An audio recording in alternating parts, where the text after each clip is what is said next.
How old are you? Where you from? I'm 33, Baltimore, Maryland. Baltimore, Maryland. Baltimore getting shot out. So what are some of the traumas in your past that affect you now today as an adult? My mom, Addiction? she had an addiction since I was young. What about Pops? Was he around? Pops was around.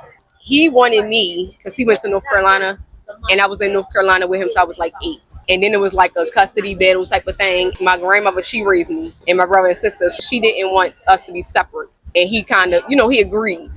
So physically, as I got older, it's like less of him. Like if I'm on a vacation, then I'll see Dad.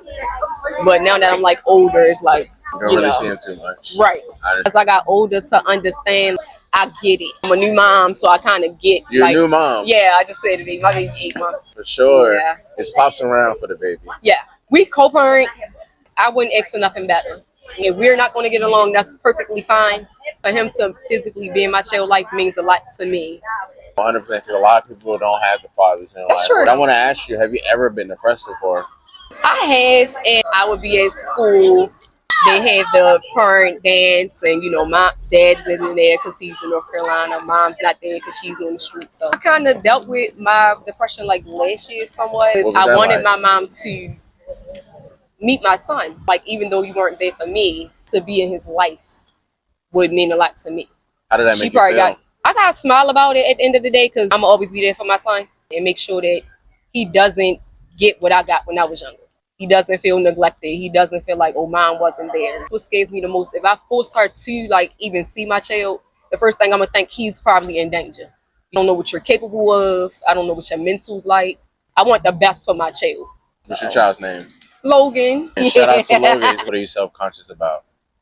Myself. I'm a black woman, a dark-skinned woman. Growing up, people made it seem like it was the worst thing in the world. I had to really embrace that, like, this is me. And I had to really understand, like, the power of our black history. I had to understand, like, my melanin is worth millions. Golden skin.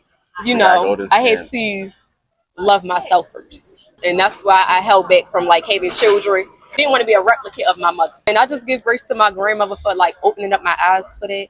Love who you are. How do you love yourself? I do a lot of self-care. Self-care? What are some of those things? Like a bath. I want my baths to be immaculate. I make myself feel special. Make sure I'm financially stable. To make sure I'm able to take care of myself. To make sure I have me all the way. So that made me love myself more.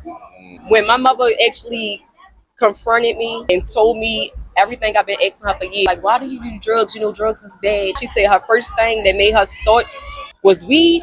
That was enough. Weed is a loophole to other drugs. Yes. That is the gateway to what they do now. Once the weed don't get them high anymore, then they move on to the next thing. What are 3 things you love about yourself? I like my teeth. I had to embrace my forehead because I got a huge forehead. To me, I have a long neck, and I embrace those things because those were my flaws. To me, I don't have any flaws now because what you see is what you get. You want it, you're going to love it, or you're not. And that's me.